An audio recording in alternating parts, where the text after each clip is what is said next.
사랑하는 성도 여러분, 지난주에 추수감사제를 우리가 가졌습니다. 하나님께 넘치는 감사와 또 지금까지 한 해 동안 전도의 추수의 열매를 드리기 위해 헌신했던 모든 분들에게 깊이 감사를 드립니다. 우리 함께 기쁨으로 서로 인사하면 좋겠습니다.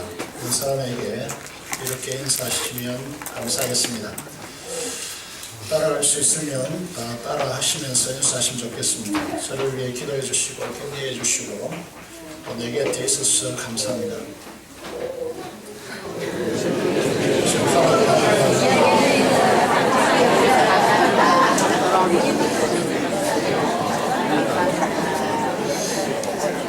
당신은 주님의 지체된 모든 지체로 당신이 존재함으로 내가 존재할 수 있습니다. 하지 마십시오. 하지 말라고. 이 긴 글 다 따를 수 있겠습니까? 이 모든 것을 담아서 한마디로 표현하는 겁니다. 감사합니다.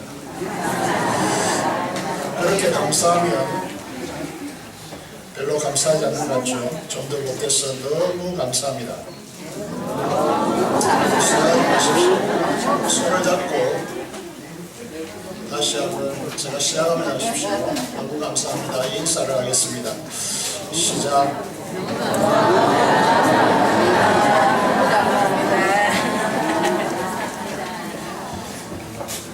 이 모든 것을 위해서 영광과 감사를 하나님께 올려드립니다. 우리 교회는 요즘 전도서를 묵상하고 있습니다. 전도서의 출발이 전도서를 누가 쓰는가 소개하고 난 뒤에 전도서 1장 2절을 보시면 이제 헛되며 헛되니 모든 것이 헛되도다 라고 그렇게 시작하고 있죠. 7장까지 오면서 무엇이 헛된가 라고 하는 부분을 전도서는 말하고 있습니다. 첫째로 해 아래서 수고하는 우리의 모든 수고가 헛되다 라고 그렇게 말합니다. 전도서 2장 21절에 보면 그 지혜와 지식과 재주를 다하여 수고하여도 그가 얻은 것을 수고하지 않는 자에게 그의 몫으로 넘겨주게 되어서 우리의 수고가 헛되다 라고 그렇게 말합니다. 일평생을 다해서 근심하고 수고하고 밤에도 쉬지 못하고 수고한다 할지라도 이것이 헛되다 라고 그렇게 말합니다. 전도서 4장 10절에 보면 언을 사랑하는 자는 언을 많이 모아서 언으로 만족할 것 같은데 그 언으로 만족하지 못하는 것이 인생입니다. 풍요를 사랑하는 자는 소득으로 만족할 것 같은데 소득을 아무리 축적하더라도 더 나은 것을 추구하기 때문에 인간은 만족하지 못한다 라고 그렇게 말합니다. 전도서 6장 7절에 보면 사람의 수고는 다 자기의 입을 위함이나 그 식욕은 채울 수 없도다 라고 그렇게 말합니다. 요즘 사람들이 이제 무슨 이야기를 하고 있느냐 하면 어느 식당에 가보니까 정말 맛이 좋더라 라고 그렇게 말들을 많이 하죠. 그래서 그 식당에 가서 정말 맛있게 먹는데 먹고 나면 그 뒤에 다시 가면 별로 맛이 없는 것 같이 말하는 사람들을 만나볼 수 있죠. 식욕은 채우지 못합니다. 전도서 4장 12절에 보니까 가난한 노동자는 먹는 것이 많든지 적든지 잠을 달게 자지만은 부자는 그 부유함 때문에 자지 못한다고 말하고 있습니다. 부자가 좋을 것 같지만 여러분 가난한 노동자가 잠을 푹 자는 것 같이 그렇게 잘 수가 없다는 것이죠. 결국 사람이 재물과 부여와 종기를 가졌다 해도 그것을 사람이 다 누리는 것이 아니라 언젠가 다른 사람의 것이 되는 이 악을 세상이 가졌다라고 그렇게 전도서 기자는 말합니다. 그래서 인생의 수고가 바람을 잡으는 것과 같이 헛되다라고 그렇게 말합니다. 둘째로 지혜에 대해서 진술을 하고 있죠. 전도서 1장 13절에 보면 전도자는 이렇게 말합니다. 마음을 다하여서 지혜를 써서 하늘 아래에서 행하는 모든 일을 연구하여 살핀즉 이는 괴로운 것이니 하나님이 인생들에게 주사 수고하게 하신 것이라고 그렇게 말합니다. 우리가 지난번에 설교를 통해서 말씀을 드렸지만 지혜자가 우매자보다, 지혜가 우매함보다 정말 얼마나 유익하냐 하면 빛과 어두움이 차이 나는 것처럼 지혜는 그렇게 인생을 빛나게 한다, 그렇게 말하고 지혜는 우매함보다 그렇게 뛰어난다 라고 말합니다. 전도서 4장에 보면 지혜의 중요성을 이렇게 말하고 있습니다. 7장의 7절에서 9절에 보면, 전도서 4장 7절에서 9절에 보면 지혜가 제일이니 그렇게 말합니다. 지혜가 제일이다. 그래서 지혜를 얻으라. 내가 얻은 모든 것을 가지고 명철을 얻을지니라. 그를 높이라. 그리하면 그가 너를 높이 들리라. 만일 그를 품으면 그가 너를 영화롭게 하리라. 그가 영화로운 관을 내 머리에 두겠고 영화로운 면류관을 내게 주리라고 했습니다.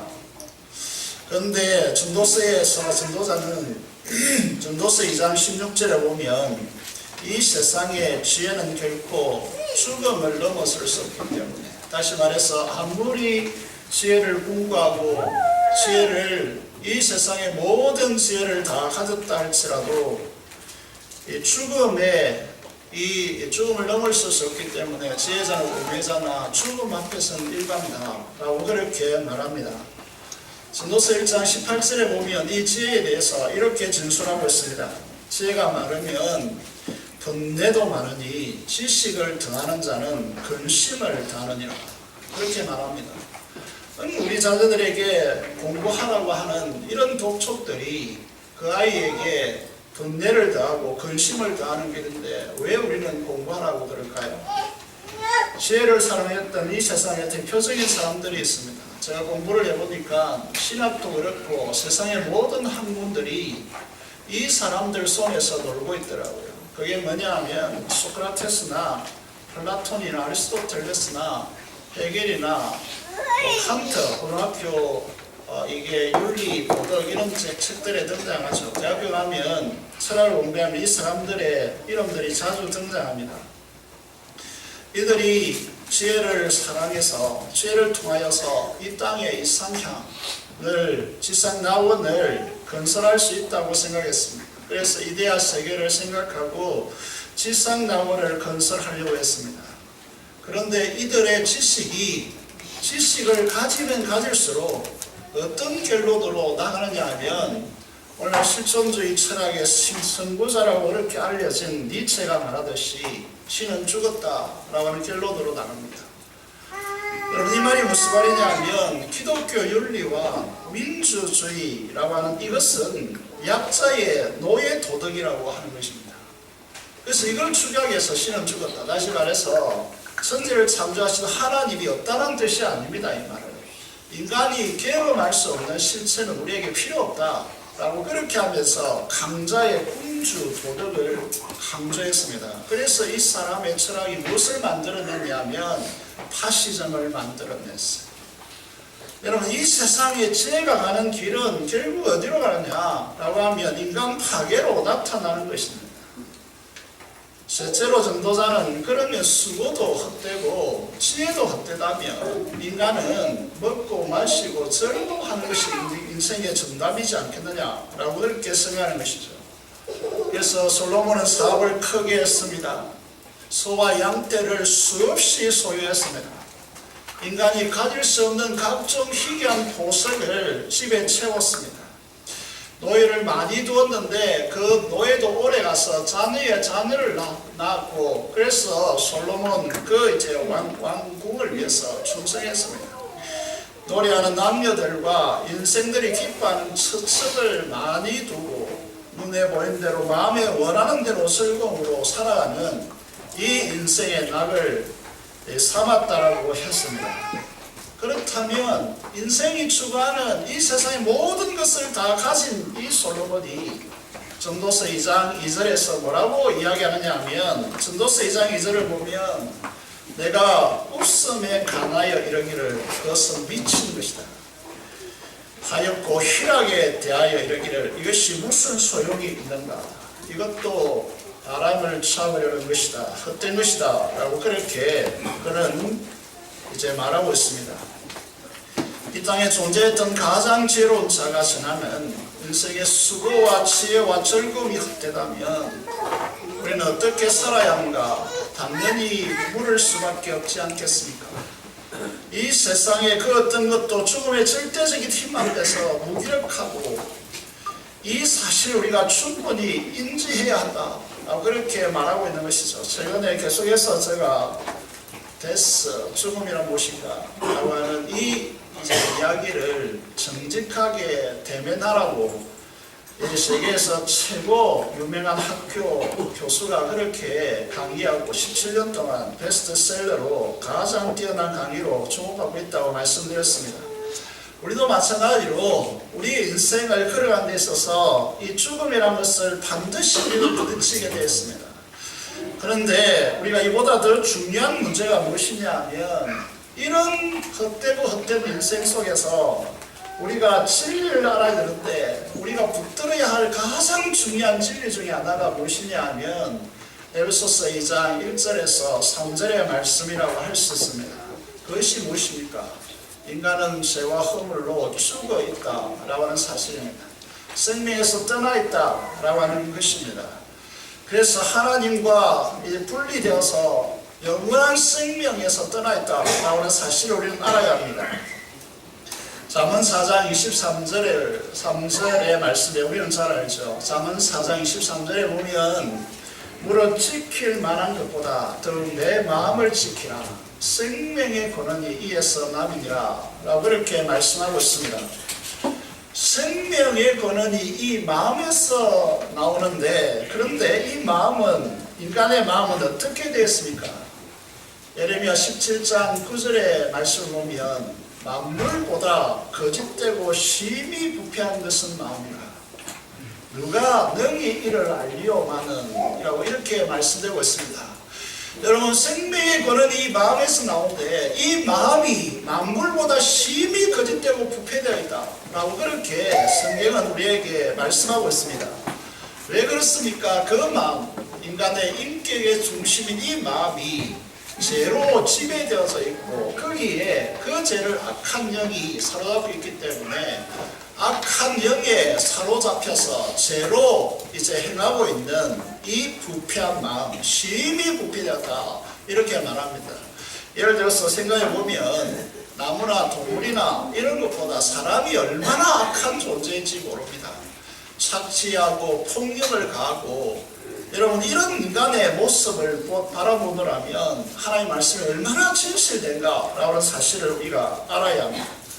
부패한 마음이 악한 영의 지배 아래 있다면 나타나는 현상이 무엇이냐 하면 에베소서 2장 3절의 말씀을 보면 육체의 욕심을 따라 지냅니다. 육체와 마음에 원하는 것을 하여서 본질상 하나님의 진노에 놓여있다라고 그렇게 말하고 있고 로마서 5장 21절에 보면 죄가 사망 안에서 왕노릇한다라고 그렇게 말하고 있습니다. 인간 안에 감추어져 있는 이 탐욕이 여러분 지혜를 어둠으로 몰아가고 있고 전도서 7장 7절 오늘 우리가 읽은 말씀을 보면 탐욕이 지혜자를 우매하게 하고 뇌물이 사람의 명치를 망하게 한다라고 되어 있습니다. 우리 사회 구조를 보시면 여러분 왜 뇌물이 존재하느냐 하면 정상적으로 옳은 방향으로 하면 안 되기 때문에 뇌물을 주어서 정상적으로 안 되는 것을 획득하고 그것을 이루고자 하는 이 욕심으로 차 있기 때문에 사람들은 뇌물을 사용하는 것입니다. 그래서 진실을 거짓되게 만들고 안 되는 것을 되게 하는 이런 사회 구조화 되어 있습니다. 그래서 지나치게 물질 만능주의화 되어 있는 우리 사회에서 이 뇌물이 사라지지 않는 이유가 여기에 있다라고 하는 사실을 기억해야 합니다. 뇌물은 사람의 명치를 망하게 한다라고 그렇게 되었습니다. 자신에게 제한된 자원을 충족받기 위해서 나쁜 줄 뻔히 알면서도 뇌물을 통하여서 다른 사람의 것을 빼앗아서 자기의 것으로 축적하는 그런 사건들이 일어나는 것이죠. 논문 표절 사건도 우리 사회에 만점에 있는 논문 표절 사건도 그렇고, 여러분 다른 사람의 노력을 실컷 수십 년 동안 노력했는데 이 표절 하나로 그것을 다 송두리째 빼앗아 오는 것입니다. 여러분 이런 사건들을 우리가 바라보면서 말이죠, 인간의 악함이 얼마나 깊이 있게 들여져 있는지, 그것이 얼마나 악한지도 잘 사람들은 모르고 당연한 것처럼 그렇게 되어져 있는 이 세상 속에서 우리가 살아가고 있습니다. 사람의 맹철함이라는 것은 이 조명과 같아서 우리 인생의 밝음을 가져다줍니다. 그런데 뇌물, 인간의 탐욕으로 인한 제약된 이 방식의 대표적인 것이 뇌물인데, 이 뇌물로 인하여 얼마나 이 맹철함이 더럽고 추한 어둠의 색채로 변질되는지 우리는 잘 알아야 합니다. 잘 아시겠습니다만은 맹철한데 이것이 죄로 사용된다면 그만큼 더 더럽고 추한 것이 어디 있겠습니까? 죄는 기억해야 합니다. 죄는 어둠을 좋아합니다. 드러나는 것을 싫어합니다. 이 사실 알아야 됩니다. 죄로 사로잡힌 인간의 탐욕이 불러오는 현상을 전도자는 맹철을 어둡게 한다, 망하게 한다 라고 그렇게 말하고 있는 것입니다. 전도자는 이 인생 세상 속에서 일어나는 여러 가지 현상을 통하여서 이 인간에게 역설적인 말을 통하여서 하늘의 진리를 비춰줍니다. 무슨 말이냐면 인생들에게 있는 인생의 가치 제로들을 통하여서 그것의 역설을 이야기함을 통하여 증거다리로 삼아서 하늘의 영원한 지혜를 가지도록, 그 지혜로 향하여 나아가도록 그렇게 하고 있습니다. 무슨 말을 하고 있느냐 하면, 우리가 읽은 1절을, 전도서 7장 1절을 보면 좋은 이름이 좋은 기름보다 낫다, 죽는 자가 죽는 날이 출세하는 날보다 낫다라고 그렇게 말합니다. 우리가 세상을 살아오는 통념적인 지혜로움이라고 하면 좋은 기름이 좋은 이름보다 낫다라고 사람들은 말합니다. 이 기름은 잘 아시겠습니다만 막달라 마리아가 예수님의 발에 붓고 순전한 나드 향유를 예수님의 발에 붓고 머리털로 씻은 사건과 같이 그 가치가 300데나리온에 나가는 그런 부의 상징이죠. 이 사람들은 이름보다 부를 더 좋아합니다. 사람들은 죽는 날이 출생하는 것보다 낫다라고 말하는 것이 아니라 누가 죽는 날을 좋아하겠습니까? 출생하는 날이 훨씬 더 좋고 기쁜 것이죠. 그런데 솔로몬은, 전도자는 우리에게 거꾸로 말합니다. 이걸 역설이라고 이야기합니다. 전도자는 이 역설을 통해서 하늘의 진정한 진리로 가는 징검다리를 우리에게 놓는 겁니다. 무슨 말이냐면 하늘의 이 머리가 쭈삣쭈삣서는 이 하늘의 진리를 터득하도록 그 중간에 징검다리를 놔서 그 다리를 건너서 하늘의 영원한 진리를 알라라고 이 역설을 사용하는 것입니다. 이것이 전도서입니다. 사람들은 솔로몬이 쓴 전도서를 읽으면서 솔로몬을 허무주의자라고 폄하할 수 있겠지만, 전도서를 읽으면서 이랬다, 어떤 때는 이랬다, 어떤 때는 저랬다, 그렇게 기록되는 것이 많습니다. 예를 들어서 오늘 7장에서 태어나는 것이 태어나는 것보다 죽는 것이 낫다라고 했다가, 여러분 뒤에 보면, 우리가 큐티를 해보면 알겠지만 살아있는 개가 죽은 사자보다 낫다라고 그렇게 말합니다. 그 사람들은 이 사실을 모르면 이게 뭔가 이랬다 저랬다 한다라고 그렇게 말할 수 있겠지만, 여러분 우리가 기억해야 될 것이 이 인간의 존재하는 이 역사를 통해서 하늘의 영원한 진리, 하늘의 보석, 하늘의 진리를 발견케 하기 위해서 이런 방법을 쓰는 것입니다. 여러분 우리가 초상집에 가는 것보다 결혼식이나 혹은 돌이나 회갑 잔치에 가는 것이 훨씬 우리가 기쁘지 않습니까? 그런데 이 전도자는 초상집에 가는 것이 낫다라고 그렇게 말합니다. 지혜자는 초상집에 있다라고 말합니다. 사람들은 슬퍼하는 인생을 싫어합니다. 그런데 오늘 본문에 보면 3절에 보면 슬픔이 웃음보다 낫다 라고 이렇게 말합니다. 이 세상에 누가 이 웃음을 좋아하지, 행복의 기쁨을 좋아하지, 슬픔을 좋아하는 인간이 어디 있겠습니까? 그런데 솔로몬 전도자는 슬픔이 웃음보다 낫다라고 그렇게 말하면서 얼굴에 근심하는 것이 마음에 유익하다. 이 생명의 근원이 창출되어지는 이 마음에 무엇이 유익하냐 하면 웃는 것보다 슬퍼하는 것이 더 유익하다라고 그렇게 역설을 이야기하고 있습니다. 사실 인생의 마음은 죄로 심히 부패되어져 있고 죄에 사로잡혀 있기 때문에 이 실상을 보지 못하고 웃는다면 그에게는 영원한 생명을 얻을 영원한 기회를 상실할 수 있다는 사실. 회개하고 슬퍼하고 마음을 찢고 말씀으로 돌아가는 것이 우리의 마음이 하늘의 기쁨과 진정한 축복을 누리는 길인데, 이 세상의 헛된 웃음으로 그의 마음에 채워진다면 그의 부패한 마음, 죄된 마음을 더욱더 죄로 몰아가는 그런 결론을 가지기 때문에 이 솔로몬은 이 역설을 우리에게 주어서 우리로 하여금 마음의 죄된 부패를, 심히 부패한 마음을 가지고 죄로 물들어 있는 이 인생 속에 하나님은 회개를 요청하고 있는 것입니다.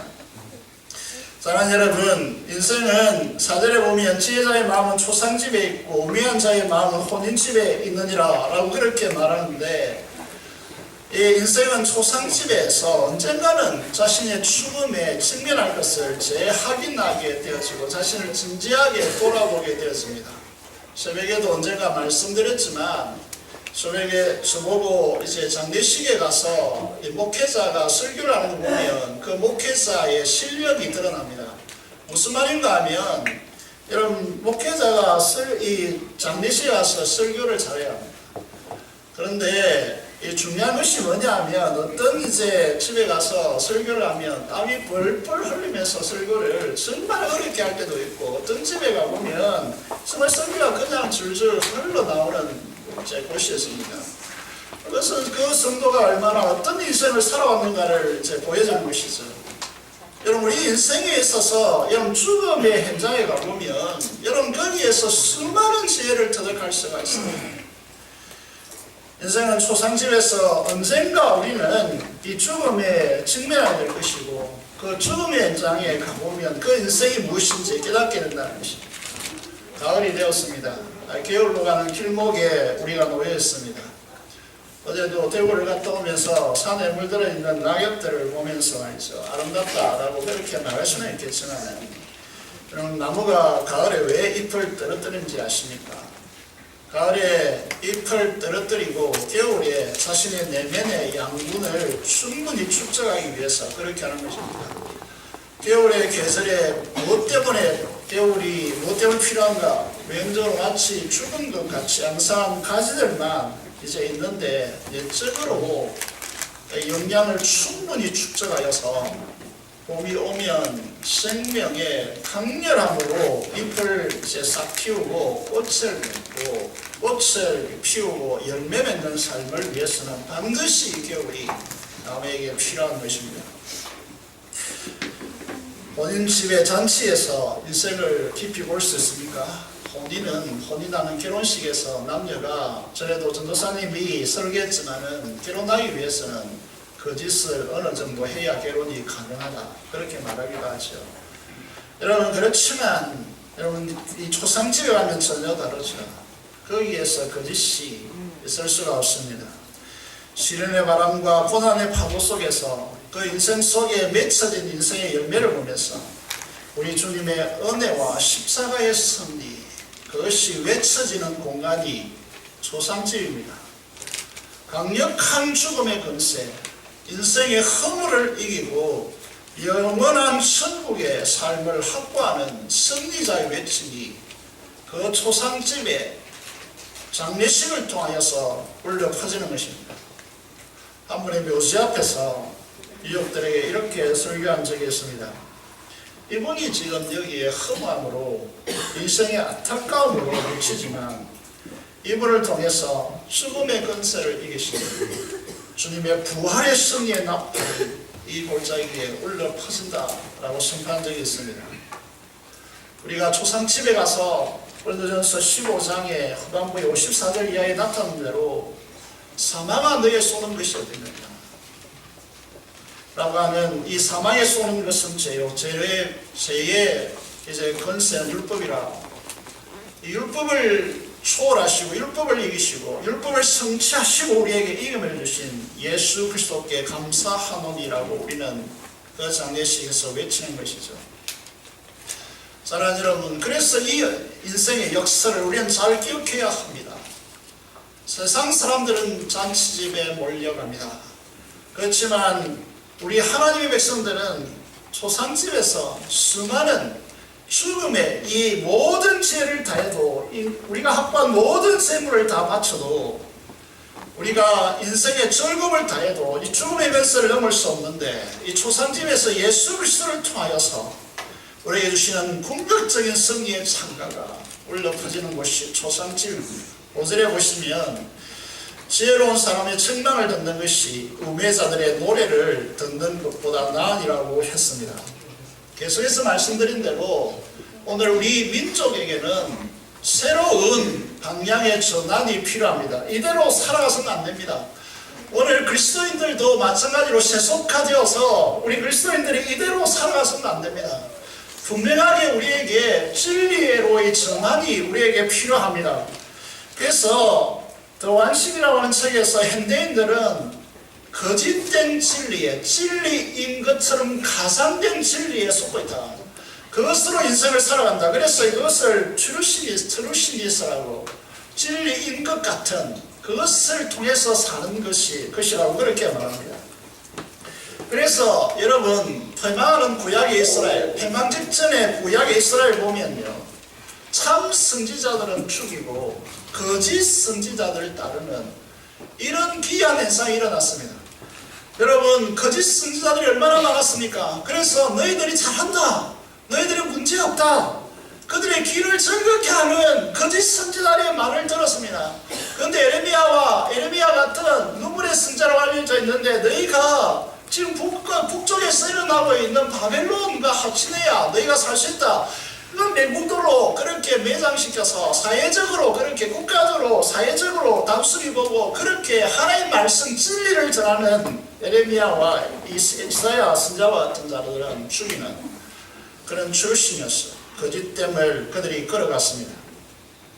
여러분, 이 거짓됨의 중요한 특징은 회개가 없다는 겁니다. 회개의 눈물이 없다는 겁니다. 오늘 현대 그리스도 속에 이 회개의 눈물이 메말라가는 것은 가장 중요한 위험도를 우리에게 보여주는 것입니다. 우리가 그렇게 잘하지 못하는데, 우리가 진리로 살아가지 않는다라고 생각하는데, 우리 속에 회개의 외침이 없고 회개의 눈물이 없고 거짓의 더 선호들을 가지고 그렇게 여러분 자기 길을 즐겁게 하는 그런 이제 말들에 선호하고 거기를 걸어간다면 희망이 이 민족에게 없다는 것입니다. 우매자들이 노래를 좋아합니다. 세상의 흠한 노래들을 사랑한다는 것이죠. 현대인들은 자기의 길을 즐겁게 하는 자만 고용하는 것입니다. 여러분, 진리의 말씀은, 성경은 어떤 것이죠? 디모데후서 3장 16절의 말씀을 보면, 오늘 장로님이 기도에 인용했습니다만은 하나님의 말씀은 살아있어서 책망과 교훈과 책망과 바르게 함과 의로 교육하기에 유익하니, 이는 하나님의 사람으로 온전케 하고 하나님의 일을 행하기에 온전케 하려 함이라고 그렇게 말씀하고 있습니다. 포스트 모더니즘의 현대 사회에 가장 중요한 진리가 무엇입니까? 그것은 절대 규범이 없고 너의 마음이 너의 속에서 말한 대로 살아라 라고 그렇게 말합니다. 너의 마음의 소리를 들으라고 그렇게 말합니다. 절대 규범인 성경은 너에게 필요 없고 너희 마음의 소리를 듣고 그 마음이 원하는 대로 살아라 라고 그렇게 현대인들은 이야기하고 있습니다. 여러분, 성경은 우매자들의 웃음소리는 손밑에서 불타는 가시나무와 같다라고 말합니다. 가시나무의 특징이 무엇이냐 하면 참나무 숲과 같이 오랫동안 타지 못한다는 겁니다. 화력이 대단한데, 여러분, 가시나무, 이게 이제 이스라엘에서 어떤 건지 모르겠지만 우리가 말하는 대로 탱자나무, 그걸 가시나무로 하지 않습니까? 그걸 불에 태워 보십시오. 그러면 그 화력이 진득하게 오래 가지 못하고 어떻게 됩니까? 활발 타오르지만 금방 사라져 버립니다. 이것이 현대인들의 중요한 모습, 다시 말해서 하늘의 진리를 갖추지 못한 자들의 모습이라는 겁니다. 그래서 사랑은 인내하는 겁니다. 진리는 인내하는 겁니다. 그런데 인내가 도무지 없다는 것입니다. 그래서 노래한 자들 보면 여러분 가수들이 왜 대마초에 마약에 이렇게 쉽게 노출되는지 보십시오. 왜 그렇습니까? 인생은 말이죠, 이 감성적인 자극은 더 큰 자극이 와야 만족하기 때문에 여러분 자신의 현재 모습으로 결코 만족할 수가 없다는 것입니다. 세상은 제가 기회를 타서 탐심을 이루고 모든 수단을 동원하여서 자신의 결핍을 채우기 위해서 시기하고 질투하고 사람들을 비판하고 그렇게 불의로 양심을 저버리는 행위를 합니다. 그래서 언젠가 말씀드렸지만 우리의 젊은 시대 젊은이들에게 여러분 1년간 감옥에 들어가 있더라도 수억의 돈을 준다면 얼마든지 부도덕한 짓을 할 수 있다라고 그렇게 응답한 퍼센테이지가 35%를 넘는다는 것이죠. 여러분 전도자는 진정한 지혜의 중요성을 우리에게 말하고자 합니다. 여러분 하늘의 지혜를 가지고 살아야 합니다. 교만하고 조급하고 탐욕스러운 사람은 분노를 쏟아냅니다. 그러나 하늘의 참 지혜를 가지고 있는 사람은 인내하고 인생의 수고의 아름다운 열매를 통하여서 그것이 헛된 것이고 사라져가는 것임을 알고 영원한 것으로 바꿔되는 지혜를 가진 사람입니다. 저는 야곱을 좋아하는데 야곱은 자기 깨로 자기 욕심을 이루는 사람들의 표본입니다. 그래서 장자권을 획득하기 위해서 팥죽을 파서 행의 장자권을 빼앗아오고 원래 하나님께서 야곱 것으로 준 겁니다. 그런데 늦게 태어났다는 인생 속에서 그는 이렇게 해야 자기 것이 되는 줄 알고 여러분 에서를 팥죽 한 그릇으로 장자권을 삽니다. 그리고 여러분 속여서 그 어머니와 또 함께 모의하여서 이제 틀이 이제 많은 에서의 장자의 축복을 그의 아버지 이삭에게 받기 위해서 여러분 어떻게 합니까? 이제 그가 이제 이 음성이 에서의 음성이 아닌데 그러니까 이제 어떻게 이렇게 짐승을 빨리 잡아오느냐 이렇게 하니까 이제 속여서 장자의 축복을 그가 받습니다. 이렇게 하지 않아도 하나님은 장자의 축복을 주실 텐데 그래서 쫓겨서 바담 아람으로 가서 그 외손촌 라반 야곱보다 훨씬 더 고수를 만나서 15년 동안 실컷 고생하고 야곱 강가로 야곱 나루트로 옵니다. 인간의 지혜를 다 짜내어서 자기의 소유를 두 대로 나누고 자녀들도 두 대로 나누어서 보내고 난 뒤에 마지막에 남아서 이제 한 사람과 실험하게 되죠. 이 한 사람은 하나님께서 보내신 천사입니다. 그래서 그 하나님의 대리자죠. 그래서 실제적으로 누구와 싸움하는 것입니까? 하나님과 실험하는 것입니다. 이 실험에서 야곱이 자기의 인생 고집을 다시 말해서 자기의 욕심으로 자기의 인생 목적을 이루려고 하는 이 인생의 고집을 끊지 않습니다. 끝까지 이것을 붙들고 있습니다. 그래서 하나님께서 어떻게 합니까? 그의 환도뼈 다시 이제 보관절이라 하죠. 그걸 다리를 칩니다. 불쑥 주저앉았죠. 그런데도 끝까지 자기 인생 고집으로 이 다시 말해서 탐욕으로 인생의 목표를 이루려고 하는 이 고집을 내놓지 않습니다. 이 고집이 있는 한 우리 인생은 야곱을 통해서 우리에게 보여주는 것이 무엇이냐 하면 너희가 이 인생 고집으로 사는 한 하늘의 축복을 누릴 수 없다라고 하는 것입니다. 그래서 하나님께서 떠나려고 합니다. 그때 이 야곱은 하나님을 봅니다. 그래서 눈물이 허물과 범벅이 되어서 하나님을 봅니다. 하나님의 축복을 내가 받고 있습니다. 하나님께서 축복하지 않으면 내가 하나님을 보내드릴 수 없습니다. 인생 고집을 붙고 하나님을 붙드는 겁니다. 이게 인생의 진면목입니다. 여러분 하나님은 우리를 만나주셔서 하늘의 지혜를 소유하게 하십니다. 여러분 이 사실을 우리는 알아야 됩니다. 이 납복 이제 이 강가에서 야복 강가에서의 이 씨름은 단순히 기도의 씨름이 아니라 기도도 이런 의미에서 해석되어야 되겠지만은 여러분 우리 인생의 가장 중요한 것은 자기 인생 고집을 내려놓아야 합니다. 탐욕으로 얼룩진 이 제약된 인생 고집을 내려놓아야 하나님을 만날 수 있고 하늘의 지혜를 소유하고 하나님의 축복으로 사는 인생길이 열린다는 겁니다. 우리가 이 사실을 알아야 합니다. 이것을 위해서 하나님의 행상이신 야곱은 하나님의 얼굴을 보았지만은 여러분 중에 하나님의 얼굴을 본 분이 있습니까? 그 얼굴의 행상이신 예수 그리스도를 우리에게 보내주셔서 예수 그리스도께서 우리 인생의 고집을 아예 십자가에 처리해 버리기 위해서 지옥에 행버린 이 십자가에 죽으시고 부활로 우리에게 오셔서 우리의 영원한 생명이 되셨습니다. 그래서 고린도전서 1장 24절에 보면 오직 부르심을 받은 자들에게는 유대인이나 헬라인이나 그리스도는 하나님의 능력이 하나님의 지혜이니라 라고 그렇게 말씀하고 있습니다. 우리의 지혜는 무엇인가? 그것은 우리 안에 계신 우리를 위해서 십자가에 죽으시고 다시 사셔서 성령 안에서 우리에게 찾아오시고 우리 마음속에 내주하신 예수 그리스도 그분이 우리의 영원한 지혜이고 우리의 삶의 근원이 되시고 우리의 전부임을 우리가 아셔야 합니다. 그래서 고린도전서 1장 30절에 너희는 하나님으로부터 태어나다 거듭나서 다시 태어나서 그리스도 예수 안에 있고 예수는 하나님으로부터 나와서 우리에게 지혜와 어려움과 거룩함과 구원함이 되셨다. 여러분 성경의 가장 중요한 말씀 중에 하나가 고린도전서 1장 30절입니다. 여러분 예수 그리스도는 우리에게 지혜와 어려움과 거룩함과 구원함이 되셨다라고 그렇게 말씀하고 있습니다. 여러분 이 세상에 여러분이 살아가는 삶의 방식이 무엇입니까?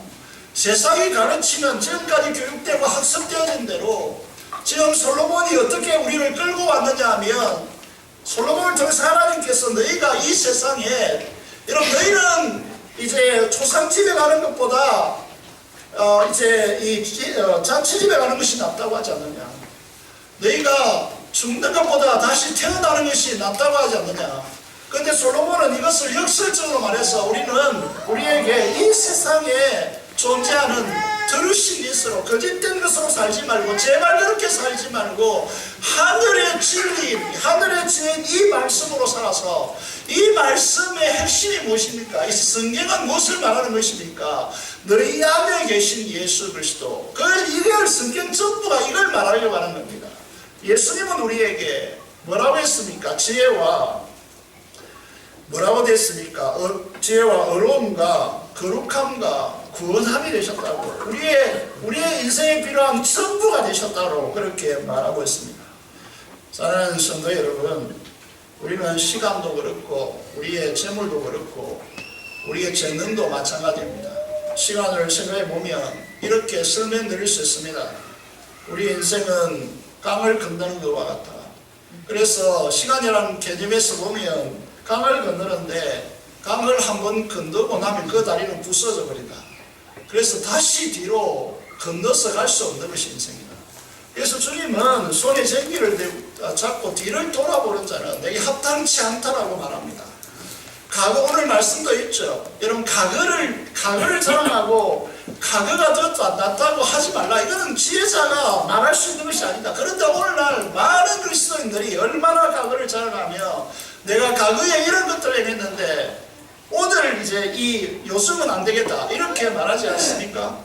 과거를 돌아가서는 안 됩니다. 과거로 가서는 안 됩니다. 우리는 한번 가고 다시 오지 않는 길임을 우리가 기억해야 합니다.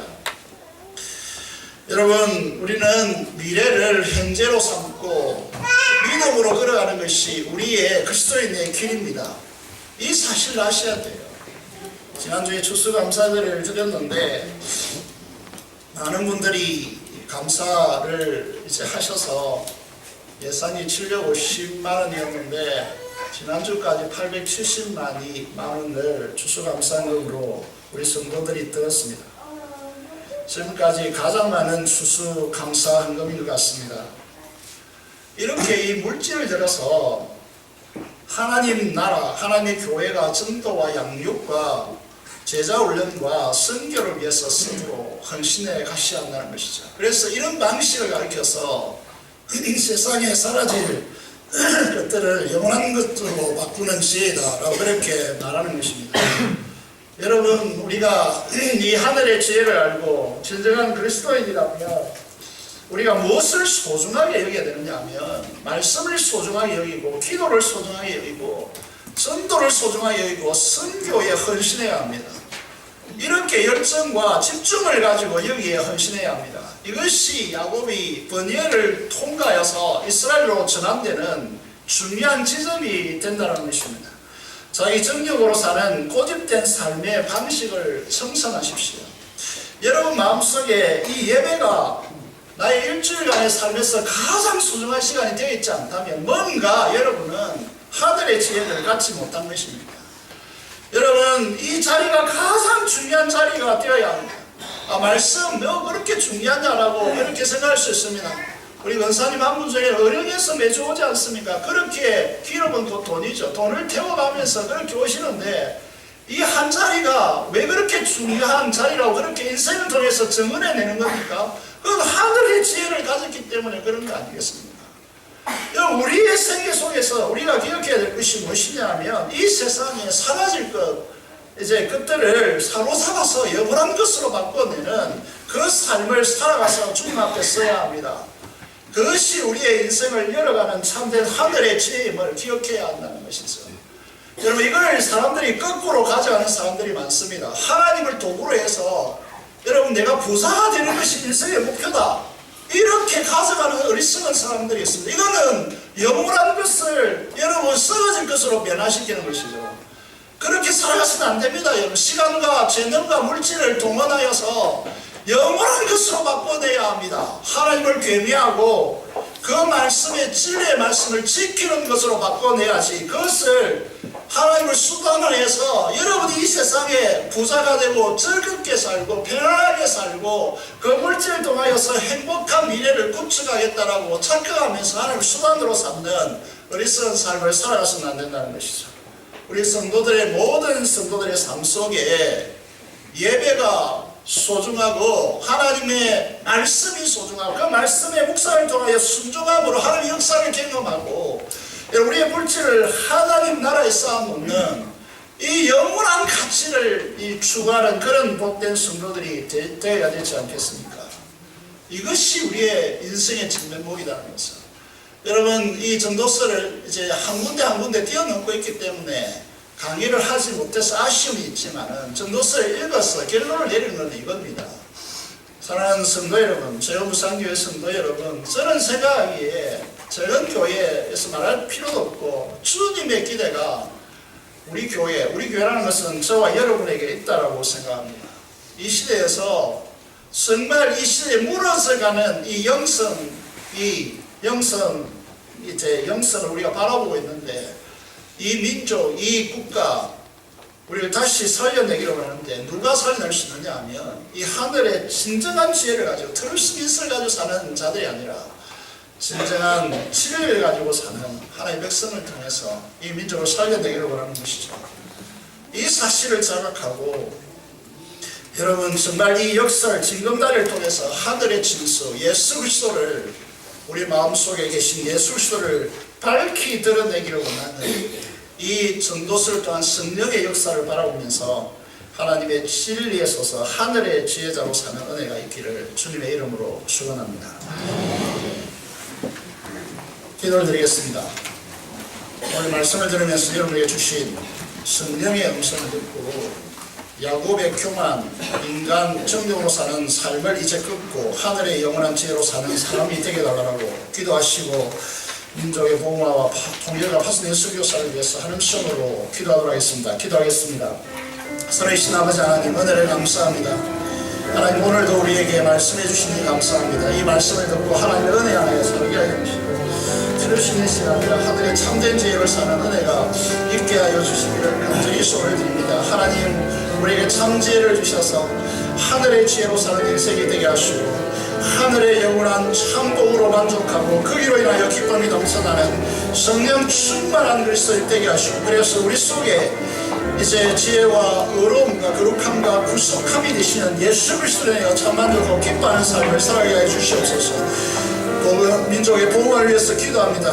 우리 교회가 감당해야 될 이 수장일동과 수정사도 이 동부 지역을 특별히 복음할 수 있도록 도와주시며 하나님 아버지 1,400명의 이 제사람들 14,000명의 이 사람들 하나님 아버지 그들을 전도하는데 저 힘을 다할 수 있도록 도와주시고 이 속히 평균 통일을 허락하여 주시고 아버지 위급한 삶 가운데 시대 가운데 싸우니 하나님 평화의 통일을 허락하여 주시옵소서. 파송의 선교사를 축복하여 주시고 있는 그곳에서 하나님의 놀라운 역사가 넘쳐날 수 있도록 인도하여 주옵소서. 예수 그리스도 이름으로 기도드리옵나이다. 아멘.